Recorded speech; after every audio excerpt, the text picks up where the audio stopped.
dignity of an entire population. In that environment, a simple, direct, and dangerously seductive message appeared. It's not your fault, it's their fault.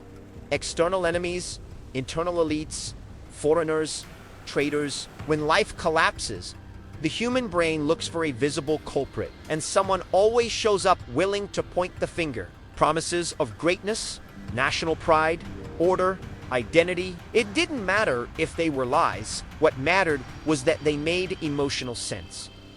Meanwhile, the rest of the world watched. They saw the signs, read the newspapers, heard the fiery speeches, but they chose to believe it was just rhetoric, that it wouldn't go any further.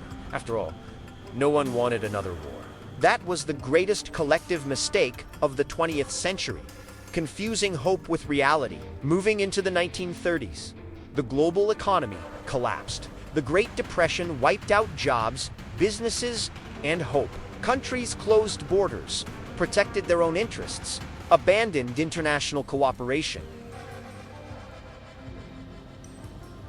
And the general feeling is that there's a ticking time bomb, but no one knows which wire to cut.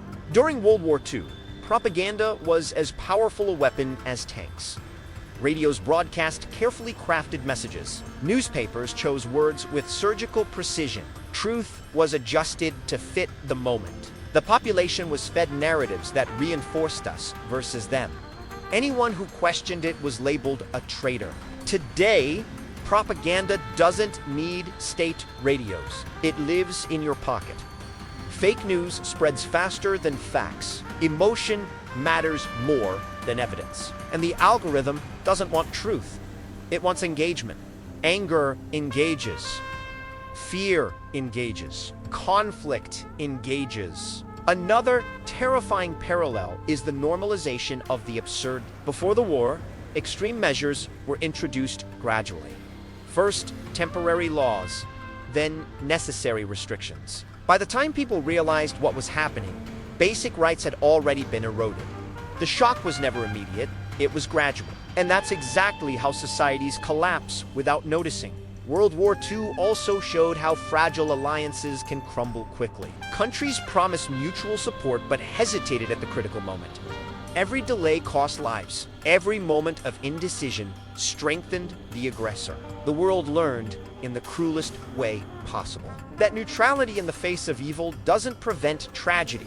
It only delays it. In today's scenario, international alliances are under strain. Global organizations are losing credibility.